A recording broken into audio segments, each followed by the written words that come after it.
To get started with this dish, it's got pretty much two components that go on. First of all, you've got to make the dressing. And what you want is a really strong Japanese green tea. So you want 70 mils of that. And then all we do is we add in some ginger, garlic, raw sugar, a little bit of rice vinegar, and some fresh chopped chives. And then into the actual filling, we have obviously the Regal cold smoked salmon. And the filling that goes into that is a block of goat's feta, around about 200 grams, about 100 grams of mascarpone cheese. Some cipollini onions, we got some pine nuts, and we're just going to make a little seasonal salad around that made out of green peas, fresh asparagus and some broad beans. Now the first thing we need to do is obviously heat up the saucepan and get our vinaigrette underway. We're going to do that just by adding a little bit of the avocado zest, which is a lemon infused avocado oil. It's absolutely stunning. We're just going to add in our fresh ginger and our lemon zest. And we're just going to cook this out, just infuse it into the avocado oil. Alright, so in goes the rice vinegar, and we're just going to put the raw sugar in. So there's about a tablespoon of that going into there, and there was around about a tablespoon or so of, up to 2 tablespoons of rice vinegar. And then we're going to just add the green tea in, which I've strained. 70 mils of that into there. Change over onto a whisk. And then we're going to add in the avocado zest oil, and we'll probably need around about 200 mils, somewhere around there of this. And we're just going to throw in about a quarter cup of finely chopped chives and just whisk that in. Alright, so there we go, that's our vinaigrette. We'll let that infuse.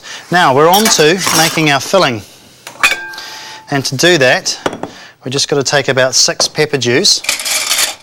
And these you can find in the supermarket. They're usually around where you get all your olives and your capers. We're just going to chop these up. Just cut them into nice fine slices. And then we've got some toasted pine nuts, about a quarter cup of that straight in. And then our goat's feta, which we've had out at room temperature. If you can't find goat's feta, then cow's feta is fine, you can find that, but I get a much better taste from the goat's. Just crumble that in with your fingers. So once the goat's feta has been added in there, we're just going to add in now the mascarpone. All you do is just squeeze about 100 grams of that out, which is around about that. And then just with a spatula, we just bring this together and cream it. And about the only thing we need to add to this is probably just some freshly milled pepper. You don't need any salt in there at this stage.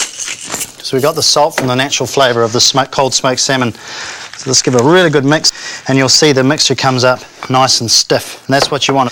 Okay, now we get to the stage of rolling the salmon up into the cannelloni shape. We put the pieces down, like so. And there's often a little, from the belly, there's a little tail bit. So what we do is we just fold that back on itself like that. Okay, so we've got all the salmon laid down, and I took one of the small packs, so one of those will make this recipe. We're just going to add now in some baby spinach that was shredded up. Now the reason we've gone for baby spinach is because they're small, they're a lot more tender, and they'll break down nice and easily when we fold them through. Okay, and then all we do is drop the filling down. Just be mindful that it's fairly even all the way through, so a cannelloni doesn't become, fat at one end and thin at the other.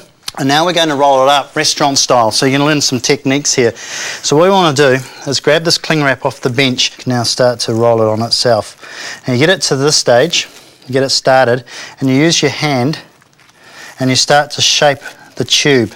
And then all we do now is roll it up on itself. Then what we do is you learn a little restaurant technique. We make a little tight package with it, like this. And you just keep rolling until those ends sort of spring back on themselves. And then you tie a knot on one end, like so, nice and tight. And then you push the mixture to the end of the knot, and then you roll it up nice and tight again, like that. And this way, when you cut the rounds off the cannelloni, they'll all be the same size, and it's nice and tight in there. You can store it in the fridge quite easily.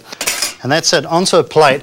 Okay, so we're going to give this about 4 hours. It's going to need about that time really to firm up the mixture inside. Okay, so what we're going to do now is we're going to assemble our dish.